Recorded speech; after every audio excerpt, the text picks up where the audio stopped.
નમસ્તે વિદ્યાર્થી મિત્રો, ધોરણ 8 વિષય સંસ્કૃત. આજે આપણે વાક્યને પ્રશ્ન વાક્યમાં ફેરવવાનું શીખીશું, રિવિઝન કરીશું. કારણ કે આપણે આગળ પણ સ્વાધ્યાયમાં તેનો અભ્યાસ કરેલો કે કઈ રીતે આપણે વાક્ય હોય એને પ્રશ્ન વાક્ય બનાવવાનું છે. તો આજે આપણે તેના વિશે માહિતી મેળવીશું. કે અહીં તમે જોઈ શકો છો કે વાક્યને પ્રશ્ન વાક્યમાં ફેરવવા માટે કુત્ર તો કે ક્યાં, તેનો અર્થ શું થાય આપણે પહેલાં ગુજરાતી અર્થ તેના જોઈ લઈએ. કુત્ર તો ક્યાં, કુતઃ ક્યાંથી, કા એટલે કઈ સ્ત્રીલિંગ શબ્દ માટે, કતિ કેટલા, કિયત તો કેટલું.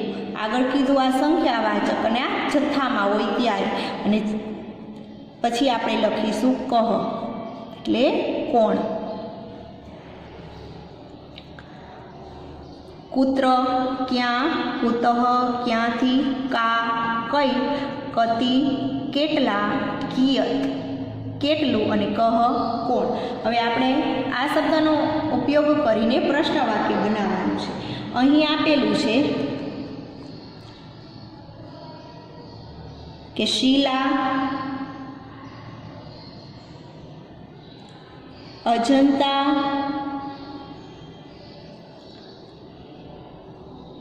ગુહાયામ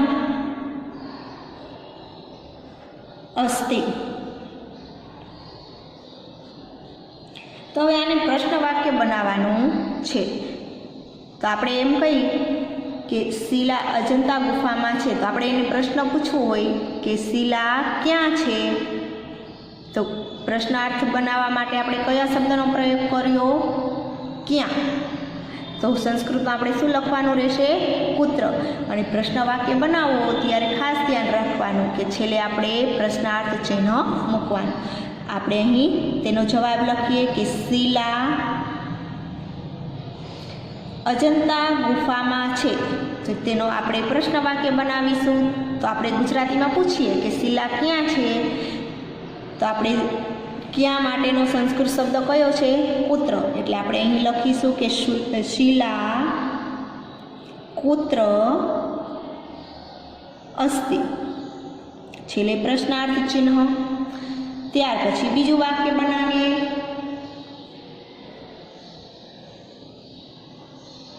કે મહેશ ઉદ્યાને અસ્તિ.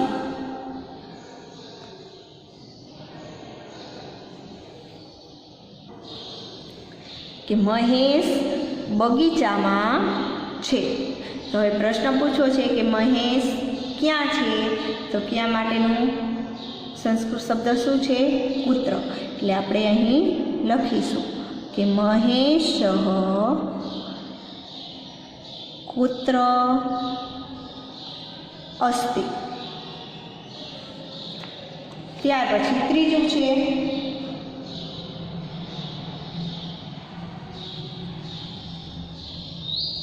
કે ફરીદા વાટિકાયામ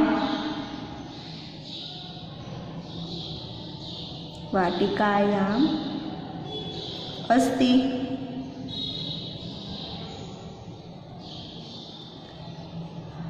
કે ફરીદા વાડીમાં છે. તો આપણે પ્રશ્ન શું બનશે કે ફરીદા ક્યાં છે, તો ક્યાં માટેનો સંસ્કૃત શબ્દ શું છે, કુત્ર. કે ફરીદા કુત્ર અસ્તિ. ત્યાર પછી હવે આપણે કુતઃ એટલે કે ક્યાંથી એના શબ્દનો પ્રયોગ કરીને પ્રશ્ન વાક્ય બનાવીશું. કે અહીં આપેલું છે કે શિલા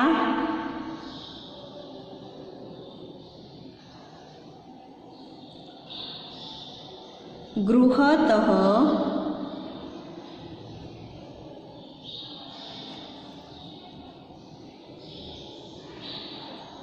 મંદિરમ ગચ્છતિ.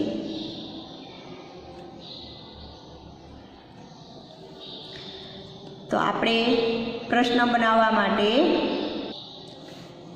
શું કરીશું, તો શિલા ઘરેથી મંદિર જાય છે.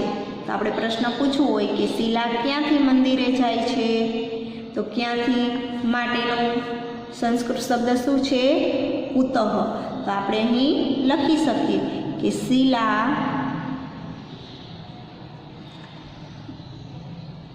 કુતઃ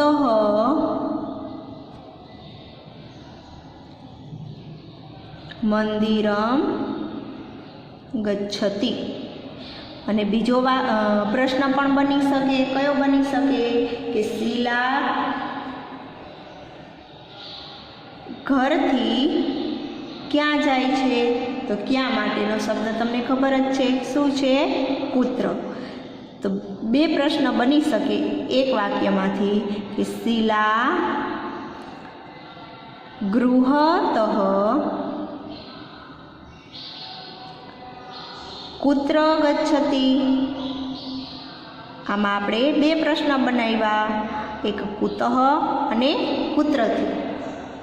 કે શીલા ઘરેથી મંદિરે જાય છે, તો શીલા ક્યાંથી મંદિરે જાય છે? કુતઃ એટલે ક્યાંથી. અને બીજું વાક્ય બન્યું કે શીલા ઘરેથી ક્યાં જાય છે? કુત્ર એટલે ક્યાં, તો કે મંદિરે જાય છે. બીજી રીતે પણ પ્રશ્ન બની શકે કે શીલા કુતઃ કુત્ર ગચ્છતિ, ક્યાંથી ક્યાં જાય છે? તો ઘરેથી મંદિરે જાય છે. હજી આપણે એક વાક્ય એવું બનાવી લઈએ કે નરેન્દ્ર કાર્યાલયતઃ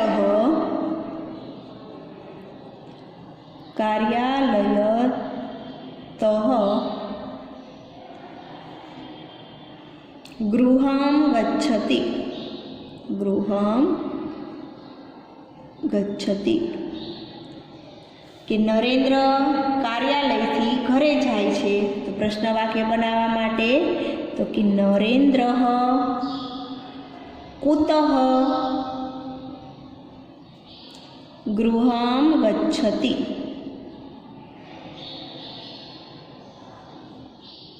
કે નરેન્દ્ર ક્યાંથી ઘરે જાય છે. અને બીજું પ્રશ્ન બને કે નરેન્દ્ર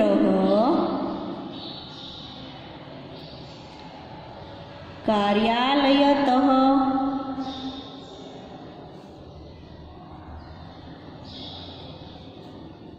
કુત્ર ગચ્છતિ. આ રીતે પ્રશ્ન વાક્ય બને છે.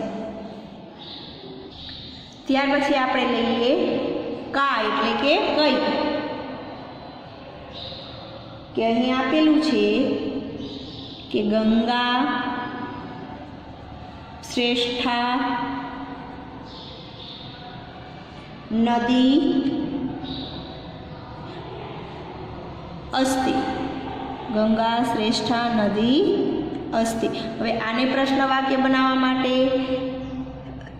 શું કરીશું કે કઈ નદી શ્રેષ્ઠ છે. તો કઈ નદી માટે આપણે અહીં આગળ જોયું કયો પ્રશ્ન બને છે? કઈ માટે કા.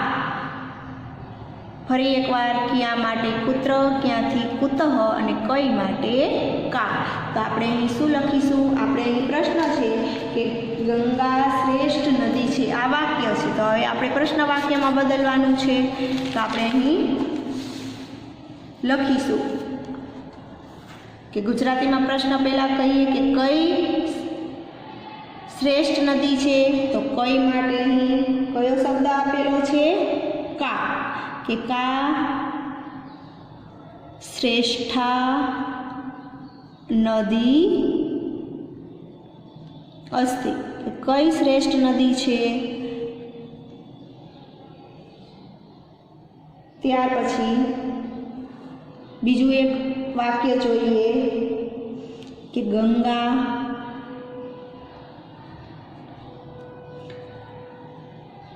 યમુના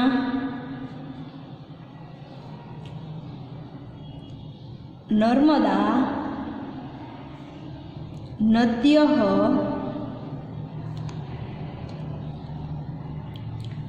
ભારત દેશે પ્રવહંતી કે ગંગા યમુના નર્મદા નદીઓ ભારત દેશમાં વહે છે. તો હવે આપણે પ્રશ્ન બનાવવા માટે કે કઈ કઈ નદી ભારત દેશમાં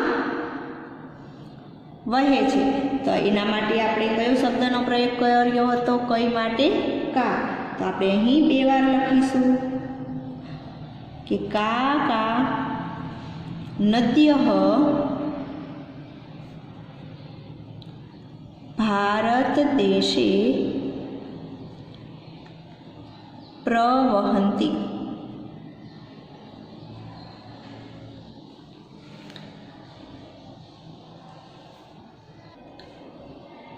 ત્યાર પછી કે અહીં આપણે લખીએ કે રમેશ ફલ વિક્રેત્રે ₹100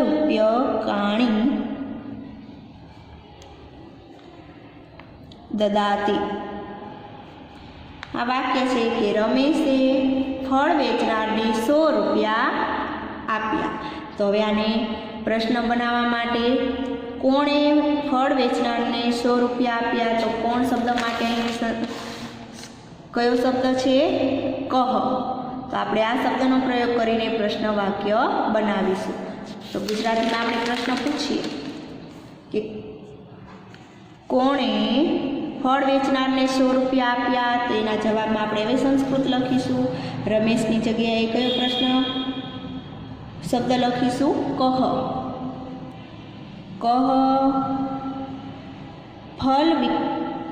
ફલ વિક્રેત્રે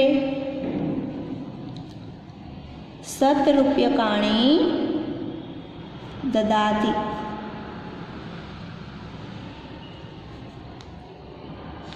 આ રીતે પ્રશ્ન તમે બનાવી શકો કે પહેલાં જોઈવાનું કે કયું વાક્ય છે તેનું ગુજરાતી કરવાનું અને પ્રશ્ન બનાવવાનું. ત્યાર પછી કે પાંડવાહા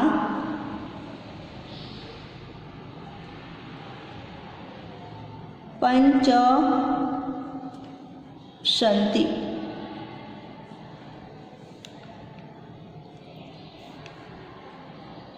કે પાંડવો 5 છે. હવે પ્રશ્ન પૂછવો હોય તો ગુજરાતીમાં પૂછીએ કે પાંડવો કેટલા છે? તો કેટલા માટેનો સંસ્કૃત શબ્દ અહીં કયો આપેલો હતો?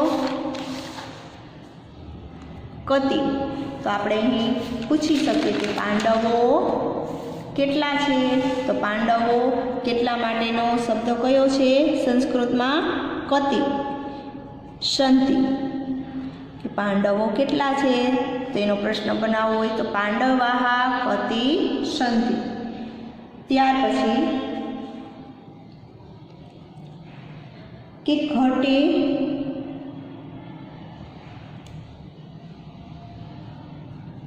અધિકમ